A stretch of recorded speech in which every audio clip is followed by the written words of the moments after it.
Hey everyone, how you doing today? I'll show you some updates here to this Plutus M3 as well as the Plutus M2. I haven't looked at the Plutus M1 yet, but not too scared right now. But anyway, here is the Plutus M3 now. I didn't have a name for it the last time I showed this. I think last week, Wednesday, on a video. I did finish up most of the ship at this point. So I've got probably another hour or two of tweaks to do on the inside, get lights on sensors and things like that. But this is pretty much what it's looking like at this point in time. Uh, Figured out all the problems and whatnot. To start with, on the last video, I was really worried about these side entry doors and the ramps extending past the hull of the creation, preventing it from docking. And there was a comment in there that these ramps do not interfere with that kind of thing now. So that's cool. That is cool. So even if they were fully extended, you could have these like cover up like maybe a fixed weapon or not block things or cause collision problems. However, I figured that out after I already recessed the doors in and used a different model ramp that's only 2 blocks long. So I kind of fixed it anyway, old school way. So they don't go past the edge of the turret here. And it has an additional block row on each side of that to get into a module bay. So either way, it's working good. They're not on sensors right now, and I got to do a little bit of tweaks there. But other than that, that part's working great. The rest of the ship here. So spec-wise, this is a Core 7. It's running all plasma variant thrusters on it. It does have stock with the Core 7. Does have long-range radar, an advanced warp drive, an advanced shield, 4 additional shield parts. It does have a gravity generator, and then it has a production area and some utility in it as well. So I'm hoping it's set up pretty good. Now, another thing that I did since the last video is I ended up rebuilding the back side, or the mining side of this, which is actually the front side of the ship. That's one thing I wanted to cover real quick. When I built the Plutus M2, I had it set up where this is the front side of the Plutus M2, and this, and where the mining drills are, is the back side of the ship. This one is inverted. So this, the mining side is the front side of the ship, and the docking side is the back side of the ship. Now I did that for a reason.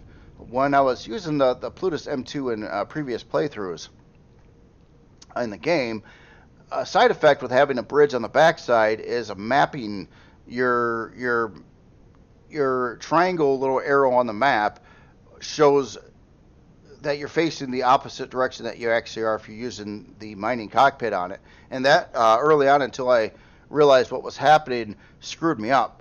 Sometimes I was thinking I was going right towards an asteroid, and I should be getting there, and then suddenly it's getting further and further away, and I didn't know why, because the map was kind of inverted with my arrow.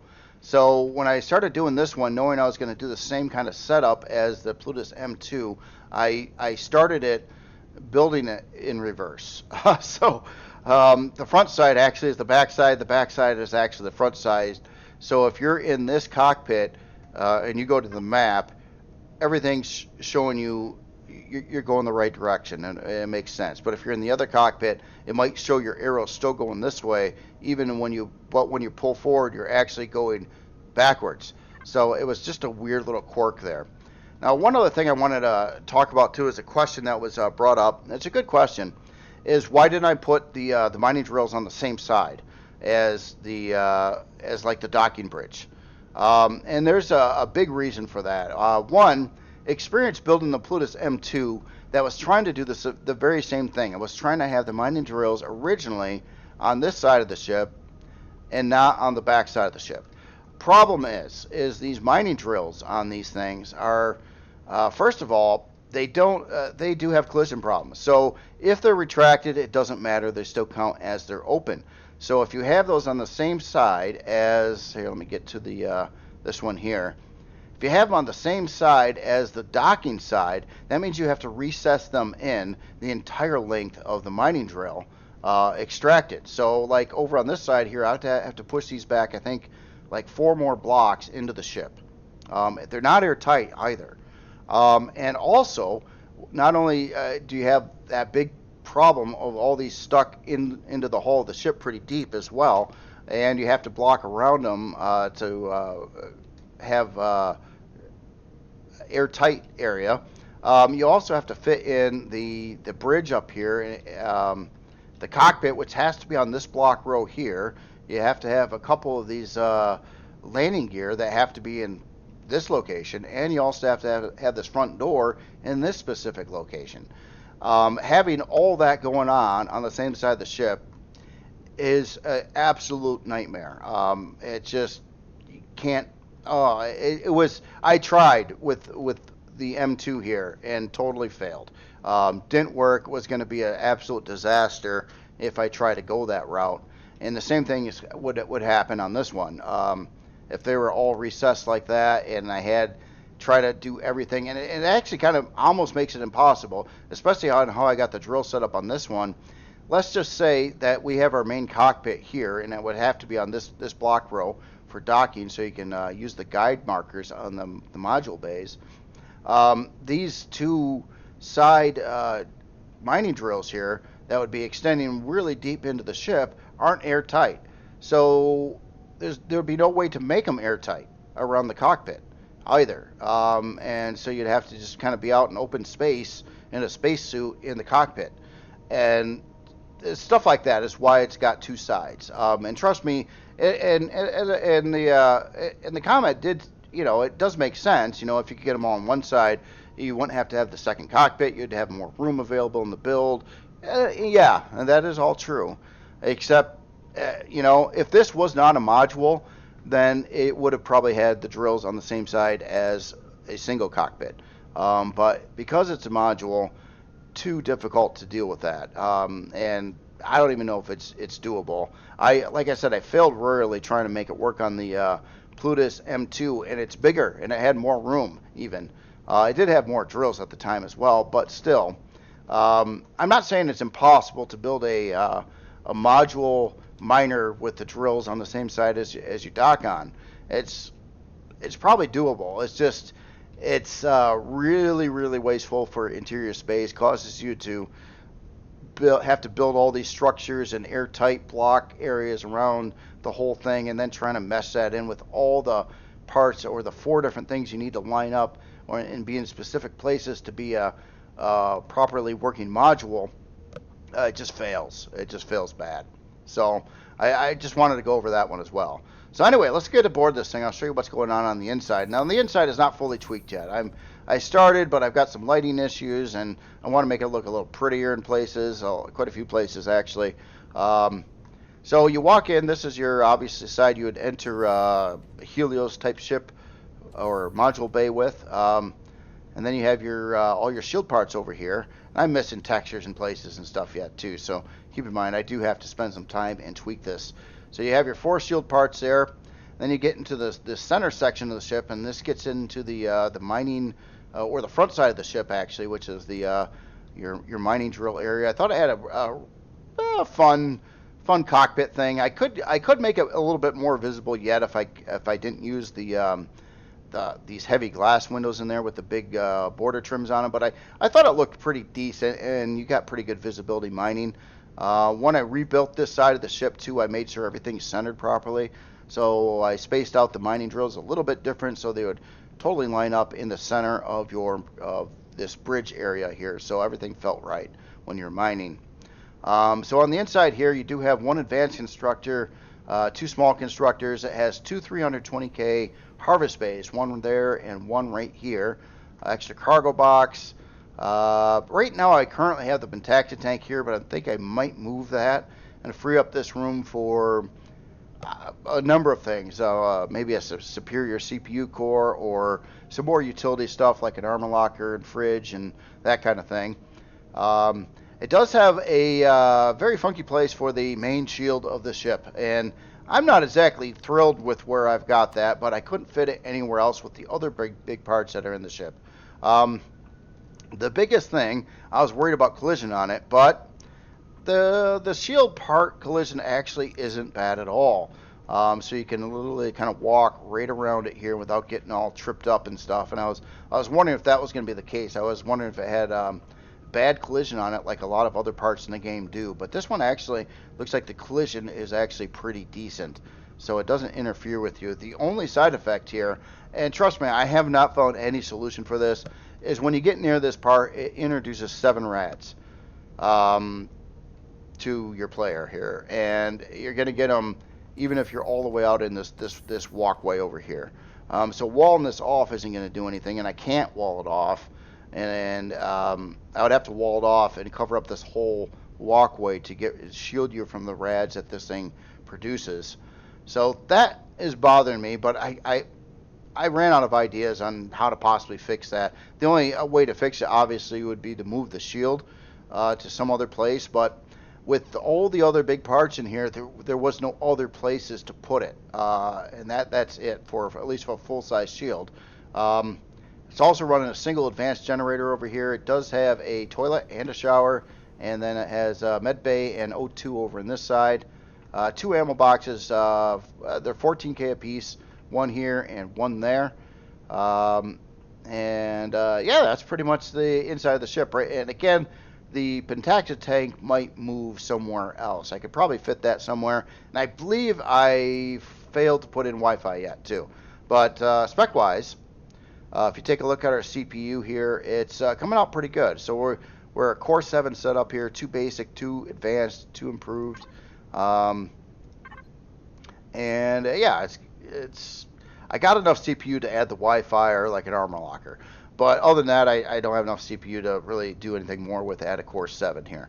So that is pretty much where it's at. But, you know, I'm happy about it because it does have the plasma thrusters. It does have the advanced warp drive in it. So the 60 light year warp drive does have the advanced shield in it.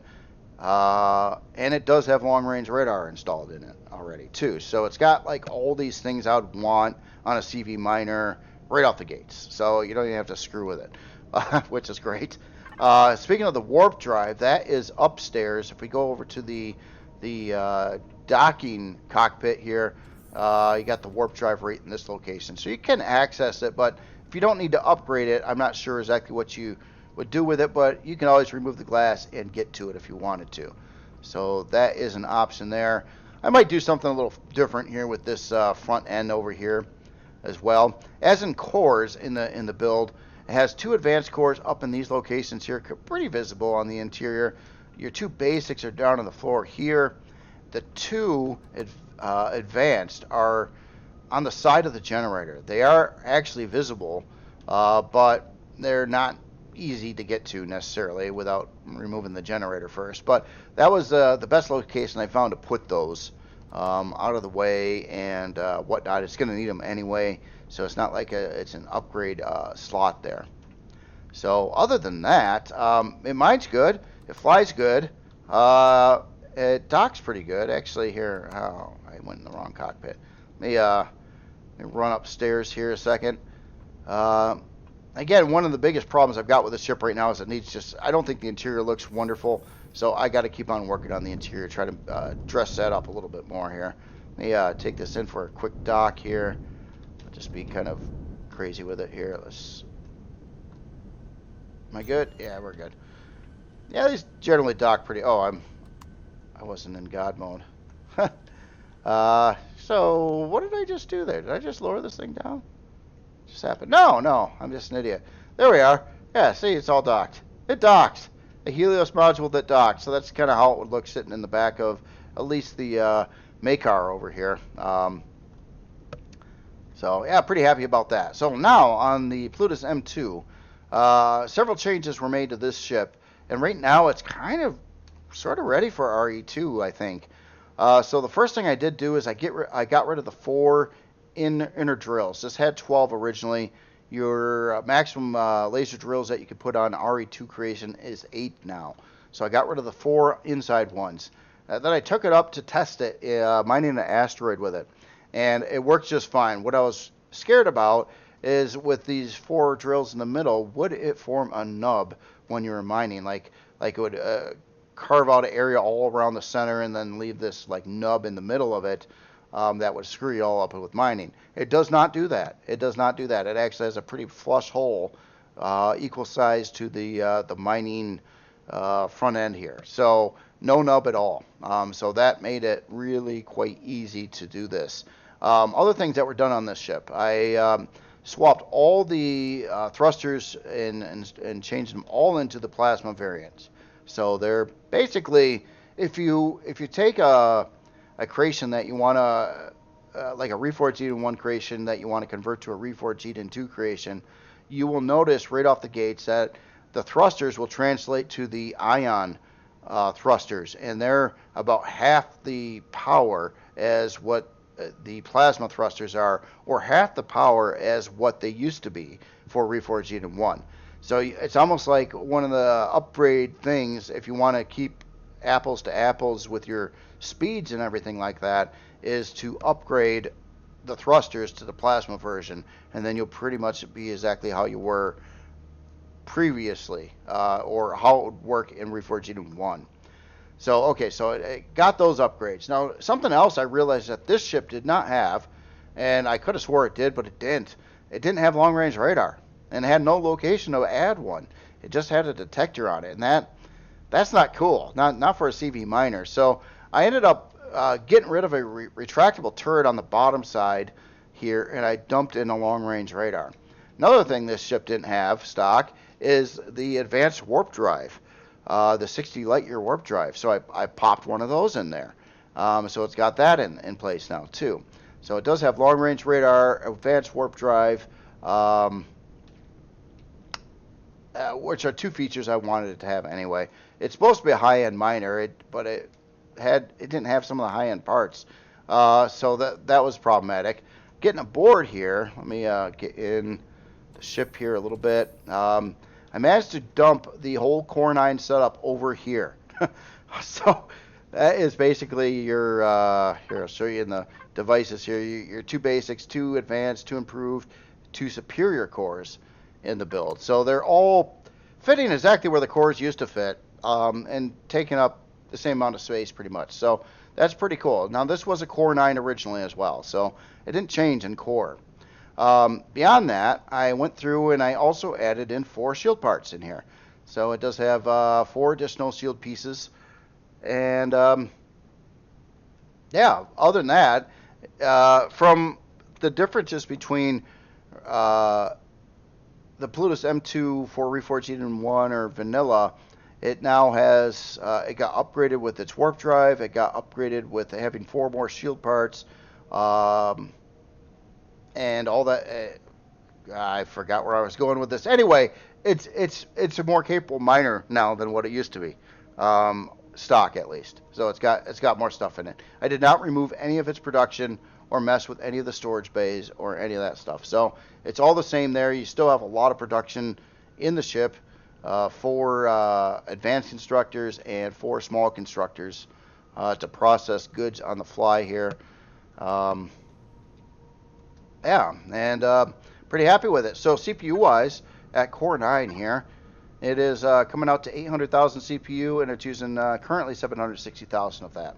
So, yeah, pretty cool, actually. It's I think it's better than it was before I started, which is cool. I definitely like that. Or it's got options I want on it more now, like the long-range radar and the advanced warp drive. Key pieces I definitely want on any decent CV miner, especially ones that's using like fixed laser drills, which are more expensive anyway. But one other thing too, I think there was a question I wanted to cover before. Obviously, there's another way to mine asteroids with CVs, and that's using a multi-turret set up with like a mining turret. In difference between doing that and running fixed drills, like this one does have something like that. It has a salvaging turret on it already. The thing is, why I like these so much better than a mining turret. Mining turrets aren't so bad, especially early on. They're easy to put on a lot of CVs, most CVs probably, and it's better than probably using even a SV miner to mine an asteroid. It's probably faster and easier. Thing is, it's way slower than running like 8 of these drills. These things are way faster at mining, and you can just ride in the cockpit, flying the ship, doing it where this one you have to basically fly up and try to position your turret so it's got a good line of sight on an asteroid. But usually, you know, asteroids might have ore on this part of it and that part of it and somewhere over there. So you got to keep on like hopping back in the cockpit and repositioning the creation so you can line up this piece again to get another part of it. And basically, in the overall time it takes you to mine an asteroid with this versus like 8-pack drill setup like this is like night and day difference. Like it'll take you probably 6-8 times longer at least to mine an asteroid with one of these versus like the drill setup here. So it's a speed thing. These drills are much faster, a lot less screwing around on your part too. You don't have to position the creation and getting in and out of your cockpit, which is kind of dangerous sometimes too, because if you're mining, you're not seeing other things that are going on. You're not, you know, if you start getting attacked by something, you're not seeing the map, you're not seeing anything else. So you're kind of like just focused on mining. So it's a little more dangerous using those too.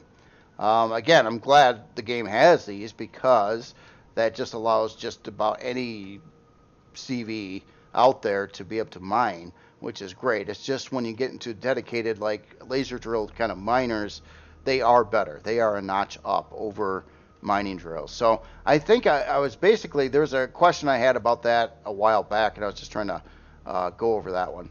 But other than that, that is all I've got for today. Both these creations, I'm thinking I'm probably planning on releasing this Wednesday to the workshop. And probably the same with this one. This one will just be a discrete release, just like I did with the Helios MSC2 for the RE2 version of that. I'll just add in a link to the existing Steam Workshop post to take you to the RE2 version of it, which is kind of hidden on the workshop. And that's a good way to do it. So then I don't have to do like a brand new release and all that stuff. I can just go over what changed on it with the specs and not do like a whole barrage of screenshots and have it count as a whole new creation. So other than that, that's all I've got for today. Please let me know if you have any questions about any of these ships or anything that you think I'm missing or some features you'd want to see added on. And this one, keep in mind, the M2 over here has about 40,000 extra CPU. I don't know what to add to it. I really don't. So I was kind of wanting to use that CPU up on something, but at the same time, I don't really know what else it could need or want for any particular reason. So I'm not sure what to do with it, and it drives me nuts. So the other one's tight, though, on CPU. And this one here, my only last debate on it was whether or not I should rip out the 2 fixed weapons I have on here, which are these side ones here, but because it's not a combat thing, it's not like you're going to be assaulting, or you probably shouldn't be assaulting like enemy creations and stuff with it. It's a miner. It's really not meant for that, but yet it does have a couple fixed weapons on here, which is kind of peculiar to be on a CV miner. And the reason I put them there originally had to do with looks. I thought they looked really cool. So I could swap those out and replace them with antenna or something. But at the same time, it's not going to gain any benefits from it because it doesn't allow me to lower it down into a lower tier CPU bracket. So I can't get rid of any of the CPU cores or anything like that if I got rid of these things. So I don't know if you'd ever use them.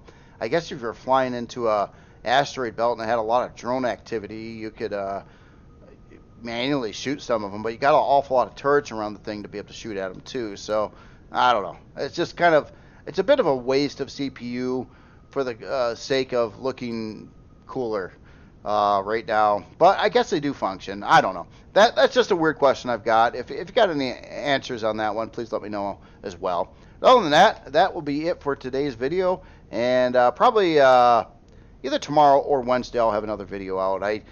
The next project after I get through this mining thing is I really wanted to start building a combat-oriented CV for starting around mid-game, and maybe if it has enough upgrade potential, keep it all the way going to late game.